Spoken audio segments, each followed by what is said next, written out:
शेख आम्हाला हा देणारी व्यक्ती आहे तरी कोण? ऐकूया. आपला परिचय आम्हाला हवाय. आमच्या घरात मरकट आणि शेकाव केला त्यांचा तो गुणधर्म आहे.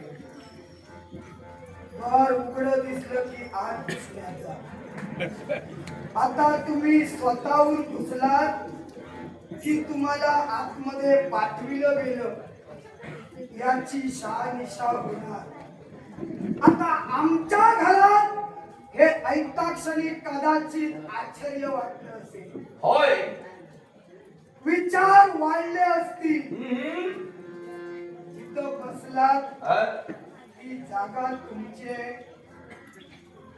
जागा आमची आहे म्हणून आपण विचारता आहात. हो. पण संपलं तरी शास्त्रावी आहे. अर्थात ज्या अधिकाऱ्यानं आपण मला विचारतात आपला परिचय मला हवा. ही जागा आपली आहे का? मालक,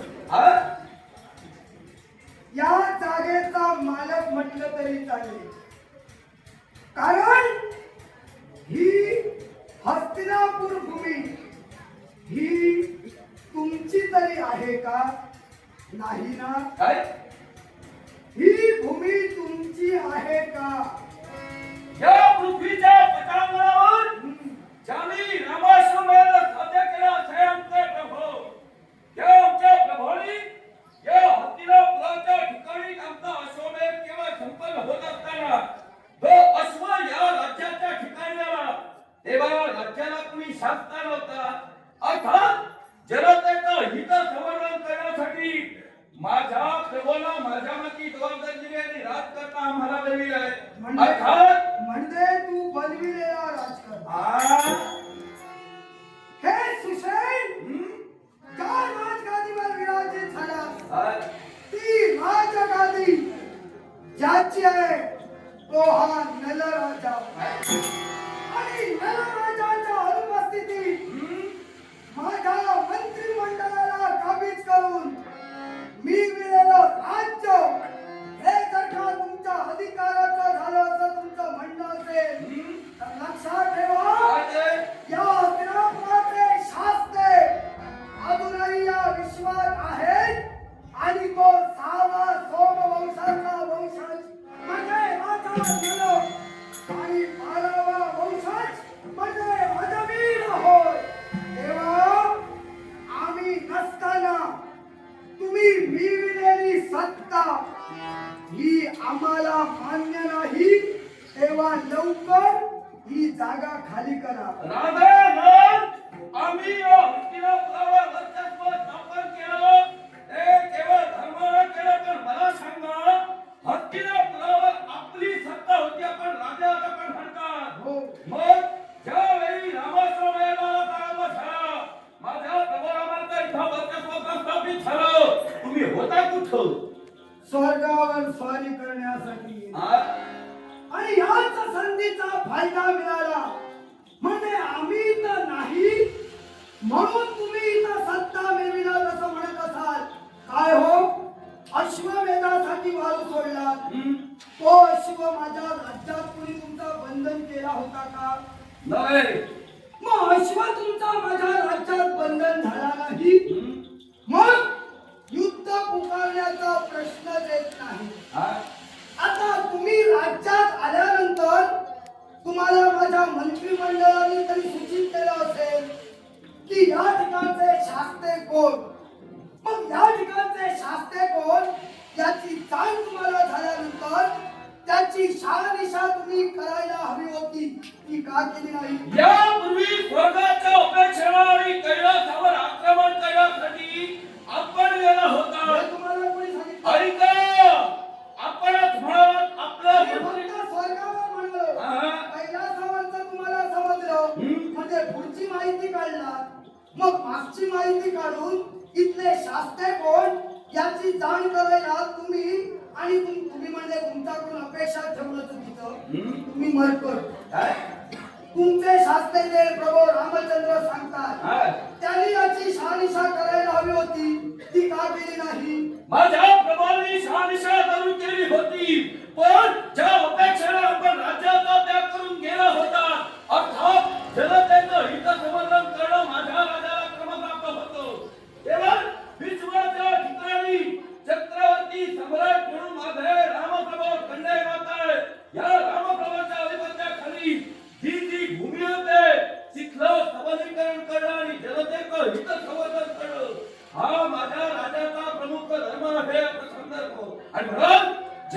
राज्याचं हित संवर्धन करण्यासाठी मला या राजगादीवर माझ्या राजांनी बसवलंय. हे सुशेन, दुसऱ्याच्या राज्याला नियंत्रित करण्याचा ठेका तुम्हाला कोणी दिला? कारण अश्वमेधाचं कार्य तुमचं. मुळात अश्वमेध यज्ञ का सुरू केला याचं उत्तर आहे तुमच्याकडे. ऐकूया. तुम्ही फिरताय अश्वमेधाला, मी नाही. विश्वाच्या ठिकाणी केवळ धर्महत्या प्रभोरामांकडूनही घडली गेली. आम्ही सांगितलं एवढं होतं. नव्हे तर अयोध्येच्या ठिकाणी अवचन पडलं. समाजसेवा निवारण हा धर्माने यज्ञ म्हणून सांगितलेला आहे. तो मार्ग माझ्याचा बळी अवलंबला आणि म्हणून आज त्या मार्गाचा नाश आपल्याला का होत आहे हे मला एकच अश्वमेध यज्ञ काय, त्याहीपेक्षा यज्ञ कार्य प्रत्येकाला करावे. पण अश्वमेध यज्ञ स्वतःच्यातून घडलेल्या पापक्षालनासाठी चालू आहे. मग अश्वमेध यज्ञ जर का स्वतःच्या पापाच्या क्षालनासाठी चालू आहे, तर दुसऱ्याच्या राज्यात जाताना त्या राज्याचे जर का राजकर्त्यांनी तुमचा अश्व बंदिस्त केला तर त्याच्याशी युद्ध करणं हे धर्मशास्त्र सांगताय. मग माझ्या हस्तिनापुरानं तुमचं अश्वबंधन केला नाही. राहिला प्रश्न फक्त आम्ही तर नव्हतो. मग आम्ही नव्हतो तेव्हा तुम्ही दुसऱ्या राज्यात प्रवेश करू शकला असता. आम्ही तर नसताना आमच्या राज्यावर तुम्ही अधिकार दाखविलात हे आम्हाला मान्य नाही. अश्वमेध किती कालावधीत पूर्ण करायचा असतो? 1 संवत्सराचा. मग 1 संवत्सराच्या ठिकाणी आम्हाला यज्ञ संपूर्ण करायचा होता. मला सांगा, हस्तिनापुराचा त्याग करून तुम्ही किती वर्ष आहात? या तेव्हा हस्तिनापुराचा त्याग करून आहात.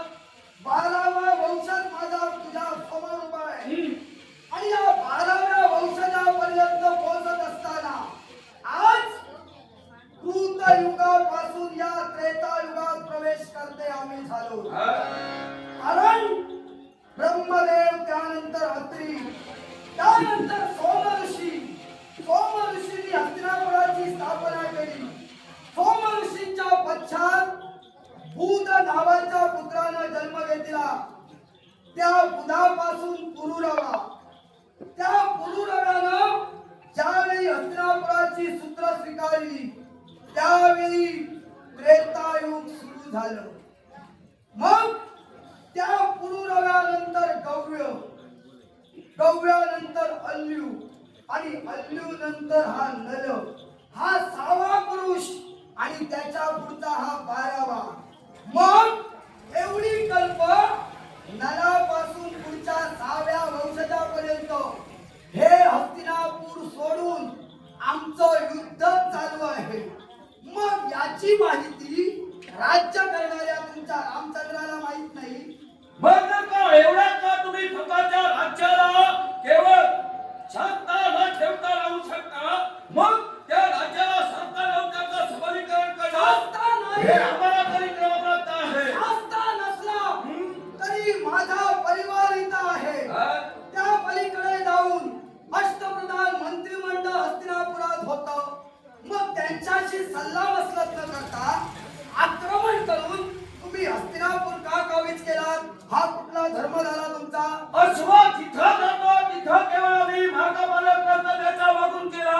तो हस्तिनापुरात आला आणि म्हणून आम्ही हस्तिनापुरात येथे झालो.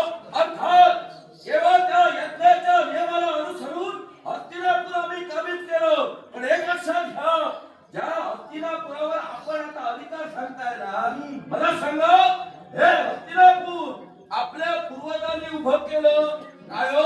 हे हस्तिनापूर नेमकं आपल्याच मालकीचं आहे का? होय. हा? काय शंका आहे? याला कारण आहे, या विश्वाच्या ठिकाणी स्वतःच्या द्रव्याला जे आपण प्रस्थापित करतो ते केवळ स्वतःच्या मालकीचं असतं. केवळ आपले पूर्वज म्हणजे सोम ऋषी, या सोम ऋषींनी विद्याभ्यास पूर्ण केल्यानंतर आपल्या पित्याचा म्हणजे अत्रीचा त्याग केला. एवढंच नव्हे तर हे विश्व फिरण्याची जिज्ञासा त्यांच्या मनात उत्पन्न झाली आणि तो मार्ग अवलंबन असताना केवळ एका निर्जळ स्थळी भागीरथीच्या काठी ते त्यांचं आगमन झालं. या भागीरथी तीरावर एक गज स्वतःच्या शून्यानं एक भला मोठा वृक्ष हलवत होता आणि त्या वृक्षावर असणारे केवळ पक्षी, ते पक्षी त्यांची पिल्ल जमिनीवर पडू लागली आणि मृत होऊ लागली. आणि म्हणून त्या पक्षांनी स्वतःच्या केवळ पिल्लांचं रक्षण करण्यासाठी त्या गजराजावर हल्ला चढविला. आपल्या तोचीने त्याला जर्जर केलं. तो हत्ती तिथं मृत पावला. आणि त्यावेळी आपल्या पूर्वजांना म्हणजे सोमऋषींच्या मनात आलं की ही पाखरं स्वतःची इच्छा पूर्ण करण्यासाठी का गजाला लोळवू शकतात, तर मी माझी महत्वाकांक्षा पूर्ण कशी काय करू शकत नाही. इच्छा ऐकत होती. राजा म्हणावं, स्वतःच नगर वसवावं. त्या वेदना दृष्टांत झाला की हा गज तिथं जिथं पडलाय या ठिकाणी म्हणे द्रव्य आहे. हे द्रव्य त्यांनी केव्हा तिथून बाहेर काढलं त्या वृक्षाच्या खालून. आणि त्या द्रव्याचे वेगळे करून हे हस्तिनापूर वसविलं. पण हो लक्षात ठेवा, द्रव्य स्वप्न दृष्टांत पाहून त्यांना जाणीव झाली या ठिकाणी द्रव्य आहे. ते द्रव्य घेऊन हे सोम ऋषी तुझ्या मनाची इच्छा पूर्ण कर आणि या ठिकाणी राज्य वसव. मग त्या ठिकाणी जे द्रव्य होतं ते कुणाचं तुम्हाला माहित आहे? राजे ओंकार यांचं ते धन होतं. केवळ या विश्वाच्या ठिकाणी 24 पुत्र ज्याला प्राप्त होते असे राजा ओंकार. या पुत्रांच्या ठाई 18 आणि 6 ही विभक्ती झाली. गटबाजी निर्माण झाली आणि त्यांच्यात संघर्ष झाला. केवळ या तलामुळं राज्य लयाला गेलं आणि निर्जळ झालं. लक्षात ठेवा, राज्याचा सर्वनाश झाला. आणि त्या राज्याचं ते धन त्या ठिकाणी होतं आणि ते तुमच्या पूर्वजांनी प्राप्त केलं. ते तुमच्या मालकीचं आहे. ते धन तुमच्या मालकीचं आहे असं तुम्हाला म्हणायचं आहे. मग सोमऋषीच्या मालकीचं कसं होतं ते सांगा. त्या विश्वात स्वप्न दृष्टांत कुणाला झाला? सोमऋषीला. मग सोम ऋषीला स्वप्न दृष्टांत दाखविणारी शक्ती कोण? विश्वात दैवी शक्ती आहे. मग देवानं दाखविलेला दृष्टांत हा दुसऱ्या कुणाला नव्हता. सोम ऋषी होता म्हणजे राजे सोमेश्वराना होता. मग सोमेश्वराना देवानं स्वप्न दृष्टांत दर्शविला. याचा अर्थच बोलतोय त्या संपत्तीवर वारसा हक्कानं कुणी अधिकारी नाही, म्हणून ती संपत्ती वापरण्याचा अधिकार हे सोम ऋषी तुला आहे. म्हणूनच सोम ऋषींनी अविनाश नगरातील राजा ओंकारचं ते गुप्त झालेलं धन बाहेर काढलं आणि हस्तिनापूर वसविलं. काय हो, हस्तिनापूर वसवून या जगात काय असं वाईट त्यांनी केलं? पराचं धन जिथं त्यांनी वापरलं. का म्हणून? बेवारस पडलेलं धन त्याला कुणी वारस नाही. वारस होता का? मग ज्याप्रमाणे आपण म्हणतो की ते धन बेवारस होतं, अर्थात राजाविना जनताही पोरकी झालेली असते. केवळ आपला परिवार जरी इथं असतं तरी शास्ता म्हणून पुढे जाता. चक्रवर्ती सम्राट म्हणजे पृथ्वीवर त्यांचं अधिपत्य. अर्थात राजा नसलेल्या राज्याला राजा देणं हे माझ्या रामाने इष्ट राजा नसलेल्या राजा नवता याचा अर्थ तो राज्यात नाही. तो राज्याचा त्याग करून आपल्या कर्तव्याने बाहेर आहे. तुम्ही आधी सांगून फिरता दुसऱ्यांना आम्ही तुमच्या राज्यात येतोय म्हणून. अश्व कुठे जाणार आहे तुम्हाला आधी माहित असतं नाही ना? मग अश्व जिथं गेला तिथं तुम्ही जाता. मग अश्व आमच्या राज्यात आला, आम्ही इथं नाही. मग याची कल्पना तुम्हाला आली असताना आम्ही येईल वर वाट पाहणं हे तुमचं कर्तव्य होतं. ती वाट न पाहता तुम्ही सत्ता मिळविता आणि हे तुमचं आहे म्हणून सांगता. राजा रामाने आपलं म्हणून हे मिळविलं. पण मला वाईट एकच वाटलं. कोणत्या गोष्टीचं? या राजगादीवर एका माकडाला बसविलं. कारण माणसांनी निर्माण केलेलं राज्य माकडांच्या हाती द्यायला आमचे पराक्रम संपलेले नाही. माकड बऱ्या बोलानं हे राज्य पुन्हा आमच्या स्वाधीन केला तर ठीक. त्यापेक्षा शक्ती सामर्थ्यामुळे राज्य राजा नरपराक्रमी. हे लक्षात ठेव, तुमच्या जनतेनं मला राजा म्हणून स्वीकारलंय. ज्या जनतेला पोरकं करून आपण निघून गेलं होतं त्या जनतेचं हित सांभाळण्यासाठी हे माझे उपदत्त गुण आहे. जो वैदिक शास्त्राचा मला अभ्यास आहे, जेणेकरून आपल्या जनतेचं आरोग्य मी सुजलाम बनवतो, त्यांचं सबलीकरण करतो. आणि म्हणून राजा म्हणून हे झालेलं माझा स्वीकार करतो.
आणि आम्हाला त्यांनी घडविलं. मग लक्षात ठेव, आता तू रामाचे चरण पकडले असतील, राम तुला प्रिय असतील, पण मला या प्रसंगी नाही.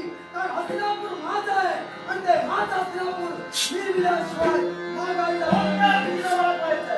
आहा, जन्माचे ते मुळा पाहिले शोधून, जन्माचे ते मुळा, जन्माचे ते मुळा, जन्माचे ते मुळा पाहिले शोधून, दुःखाची कारण जन्म घावा, दुःखाची कारण जन्म घावा.